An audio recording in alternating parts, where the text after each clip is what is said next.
next. Welcome to T4G Sports. We got some breaking news. The Ohio State Buckeyes are finalizing a deal to hire Matt Patricia as the school's new defensive coordinator. Obviously, Patricia was an NFL head coach with the Lions and a longtime DC with the New England Patriots, and this is according to Pete Thamel. So without further ado, guys, make sure to hit that like button, subscribe, click the notification bell, and let's jump into this. So this is a phenomenal hire to me. This is a Nick Saban-like hire. And the reason I say that is because you remember Bill O'Brien? Bill O'Brien ended up ruining the Houston Texans. He got the keys to the Houston Texans, got a lot of power, and he ended up just making some of the dumbest moves you could make, in my opinion. They were bad moves.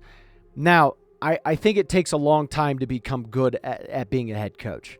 Okay, you look at Ryan Day, you look at Kirby Smart. Were they winning natties right away? Both of them were gifted, great teams, but both of them didn't win right away.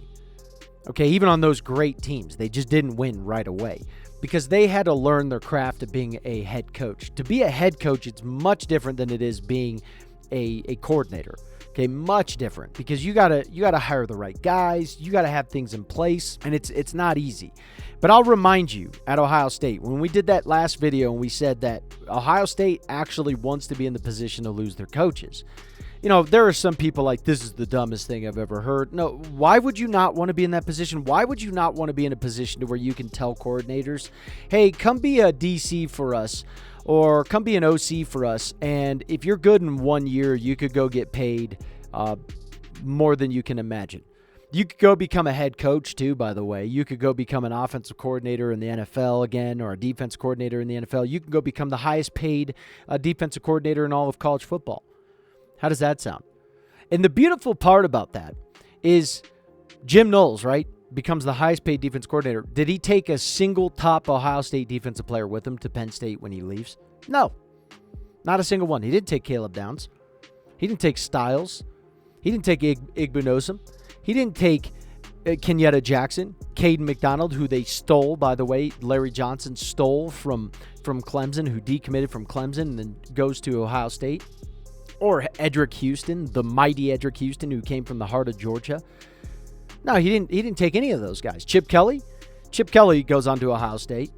He removes himself from the head coaching job at UCLA, becomes the OC at Ohio State. Didn't recruit a single one of those guys for Ohio State. Not a single one of them. Leaves, goes to the NFL, no players leave. That's because they already have the foundation, right? They already have the foundation. It's called Tim Walton. The other foundation is called Larry Johnson. You got Tim Walton as now co-defensive coordinator. These guys, Tim Walton brought in the #1 DB in the country last year. And it keeps bringing in top 10 DBs every single year. Bryce West, Aaron Scott, plenty of other players. He just brought in the #1 guy last year. And by the way, the #1 DB was also out of the heart of Texas. So they stole him from Texas, which is very impressive. You have Larry Johnson, who brought on, you probably remember these names, but the Bosa brothers, Chase Young, Kenyatta Jackson, JT, Jack Sawyer, Caden McDonald, Edric Houston. Some of those guys you'll recognize. That was all Larry Johnson, or a big portion of that was Larry Johnson. So when it comes to these hires, they don't need these guys to be great and save the day. Okay, Matt Patricia doesn't need to come in and be some scouting or recruiting guru. You don't need that. It's just, hey, are you good at calling plays? Are you good at the X's and O's because we have the Jimmies and Joes? All right, yeah, a lot of guys left, of course. But you think Ohio State just has no talent left? They got a crap load of talent left. A crap load. Yeah, it's a little bit younger. Are they going to have some issues here and there? Of course they are. Of course they are. But you still want to be in the position that you're at Ohio State with Ryan Day. Because what does Ryan Day do? He says, yeah, we're going to think outside the box, and I'm going to go bring on a guy who was a great defensive coordinator. Now, if you want to argue whether or not he was a good head coach, that's another argument entirely. And by the way, I don't even think that's a relevant argument because the Lions, no matter what, have never really had a good team besides recent years. How good have they really been? I mean, honestly, even with Barry Sanders, you weren't that good. Matthew Stafford, Megatron. Ownership has been terrible on the Detroit Lions. It's been absolutely god-awful. And so I can't blame Matt Patricia, nor do I even care if he was a good head coach. You're not being the head coach at Ohio State. You're being the defensive coordinator. Okay, people could say the same thing about Chip Kelly. Oh, he's not a good head coach. Okay, What does that mean? He's a good offensive coordinator. I think he proved that. And I think that's exactly what Ryan Day's doing, the exact same thing that Nick Saban did. He goes and brings on Bill O'Brien, who no one wanted Bill O'Brien. He's a damn good offensive coordinator, and just like Nick Saban thought, well, I'm not hiring him to be the head coach. I'm hiring him to be the offensive coordinator. Okay, also, I don't need you to recruit like a dog, because at the same point in time, we already have guys that are doing that. We have our legendary coaches that are going out and recruiting these 5-star players, okay, that you just need to coach. Simple as that. That's how it is. So I think that this is a fantastic hire, and I think people are going to try to spin this and try to bring his head coaching shit into it, and I think that is just so dumb, particularly on being a head coach for the Detroit Lions. That organization was just terrible. That ownership in general didn't give a shit, in my opinion. That's all my opinion. It didn't feel like they cared at all about their organization, because it didn't matter what head coach you had. Your team sucked for a very long time. Okay, now they're good.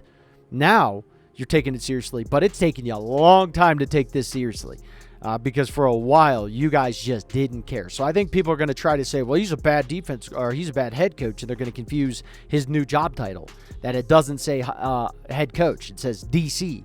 And on top of which, I think people are also going to try to say, well, he's not going to be that good at recruiting. Again, that's really not what they need. Just like what we talked about with Jim Knowles. When Jim Knowles left, how many guys went with him? The mighty defensive coordinator. How many guys went with him? Well, you can go look for yourself. Not a lot. In fact, I've not found one. So there's no top guys who went with him. So yeah, to me, I think people are going to blow this out of proportion because they hate Ohio State. All right, I got to go over some of these comments here. OSU fans, how do you grade this hire? It's an A, F minus, F. DC, who was helped out by the GOAT. Okay, same with Kirby Smart and many, many others. Like, I don't understand what you mean. What relevance does that part have? All-time terrible head coach. Yeah, is he the head coach for Ohio State or the DC? This guy does not like him no matter what. He didn't like Ohio State, is what I'm getting from this. Spent the last 4 years without anyone wanting him to be a DC. How do you know? What if he just said, I'm not interested, I need a break? You know, coordinators have done that, right? And head coaches, and you know they've taken time off and just said, I need some time. Right? They're not players. These aren't NFL players. These are coaches. They have plenty of time. They can take time off and then go. It doesn't make any sense. I don't know. We're moving on. Not impressed with that one. Didn't even give me any substance whatsoever. Most will grade it a D because they will give in to the Detroit fans who say Patricia is garbage. I'm saying it's an A. I think it's an A too, until it's not. I mean, you got to get. This is a good hire. This is exactly what Nick Saban would do. Giving it a C. Okay. Everyone of you guys wanted to fire Day, Knowles, and Kelly, but now you're experts. Laugh my ass off. I think that this is an argument that makes no sense to me. So you're telling me that you have a team that was projected to win the Natty before the season even started, was riddled with NFL talent, one of the best rosters we've seen in college football history. That's how good Ohio State was this year. Okay, even in NIL terms, by the way. Not back when Saban was the GOAT, where there was no NIL, and the competition wasn't nearly as high. No, we're talking NIL, where Texas is buying their way to the top, Oregon's buying their way to the top.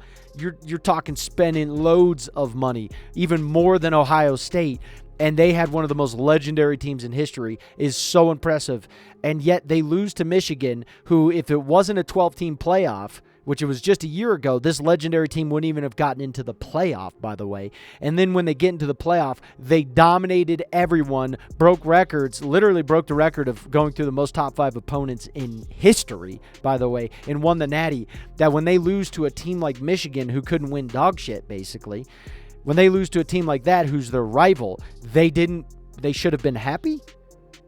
Is that what you're saying? Of course they wanted him fired. Shit, Georgia fans wanted Kirby Smart fired at some point in time before he was winning natties. Of course, that's what happens at these really good programs. If you don't win with these NFL-like teams, they want you fired. I hate to break it to you, but that's kind of how it works. So, again, this argument, like, you're trying to poke at Ohio State fans for being completely normal with, yeah, you need to be successful. And then now that he won, they're like, hey, good job. Good job. Yeah, that's normal. I don't understand what you're saying. You're shocked that they would want him fired for that? It's such a dumb argument. Okay, so yeah, these are all right. We'll move on here. Just to remind all OSU fans like me, he was the reason the Lions locker room was so bad, was as bad as it was. How? Are you kidding me? Ownership is terrible. Ownership is horrendous. Has been horrendous, and now they're better. They're good now, but I cannot. I don't agree with that at all. That doesn't even make sense. I don't know if you've heard Lions players talk about the organization before, but it's not like they talk about it so highly until just recently. So I don't know. You may want to do some more research before you start posting stuff. OSU is cooked. How does this guy keep getting jobs? I don't understand. Did people do research before they talk, or what is this? Horrible choice. Ohio State is better than this. What does that mean? You're just giving out you're giving out blanket statements that just give no substance. You're just saying stuff. You're just like, it's like a fart in the wind. What does that even mean? Have fun, Ohio. Okay. All right. This is the kind of hire Nick Saban would make at Alabama. It's this guy. Look at this guy. This guy. Look at you go, man. Look at this guy, Tom. Look at him.